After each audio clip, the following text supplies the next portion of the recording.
भीमरपुर में एक अजीब नियम था। होली की रात ठीक 11:45 के बाद हर दरवाजा बंद, हर खिड़की बंद, हर दीपक बुझा दिया जाता था। कोई ढोल नहीं, कोई हंसी नहीं। क्यों?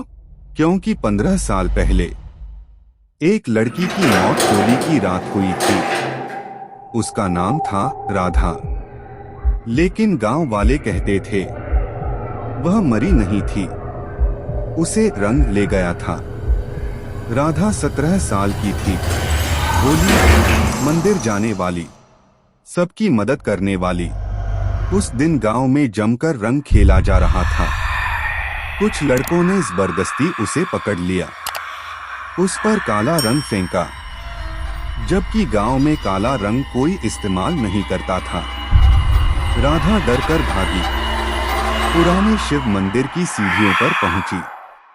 वह फिसली, सिर पत्थर से टकराया, खून बहा।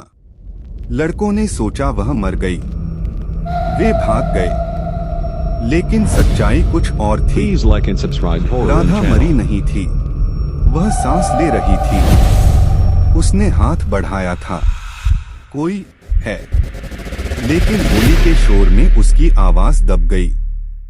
धीरे धीरे उसका खून पत्थर पर फैलता गया, और उसी खून में घुल गया वह काला रंग। उसकी आखिरी सांस मंदिर की घंटी के साथ टूटी। निखिल, अब 25 साल का, वह भी उन्हीं लड़कों में से एक था। लेकिन उसने उस याद को दिमाग से मिटा दिया था। जब वह शहर से गांव लौटा, लोगों ने उसे चेतावनी दी, होली की रात बाहर मत निकलना। वह हंसा, डर फैलाने का नया तरीका है क्या? रात 12:07। गांव में अजीब सन्नाटा। निखिल मंदिर की ओर बढ़ा। हवा अचानक ठंडी हो गई। उसने देखा, मंदिर की सीढ़ियों पर लाल और काले रंग का धब्बा था, जैसे ताजा हो। उसने पैर रखा, धब्बा हिल गया, जैसे जिंदा हो। निखिल, उसका नाम स्पष्ट पीछे से। वह मुड़ा।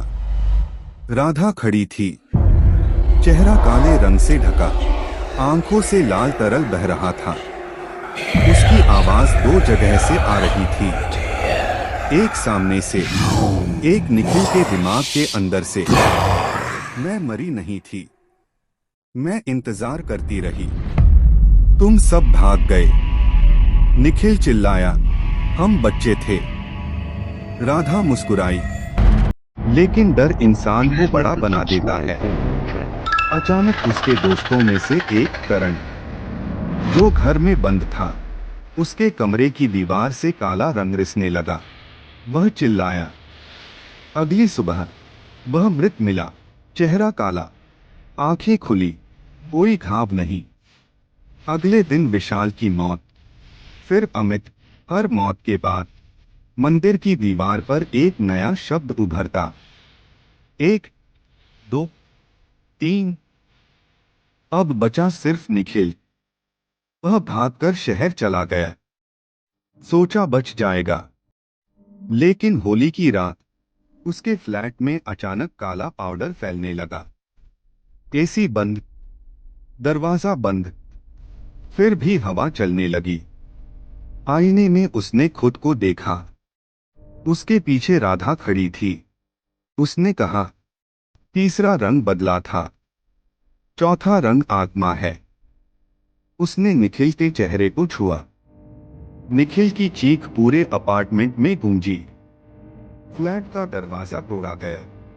निखिल मृत, चेहरा पूरी तरह काला, आंखों से लाल धार, और आईने पर उभरा था। अब होली पूरी हुई, लेकिन कहानी यही खत्म नहीं होती। अगले साल होली की रात गांव में फिर से हवा चली, और इस बार किसी और का नाम फुसफुसाया गया, क्योंकि राधा अब अकेली नहीं थी। उसके साथ 4 और परछाइयां थी। और अब होली में सिर्फ 3 नहीं, 5 रंग हैं।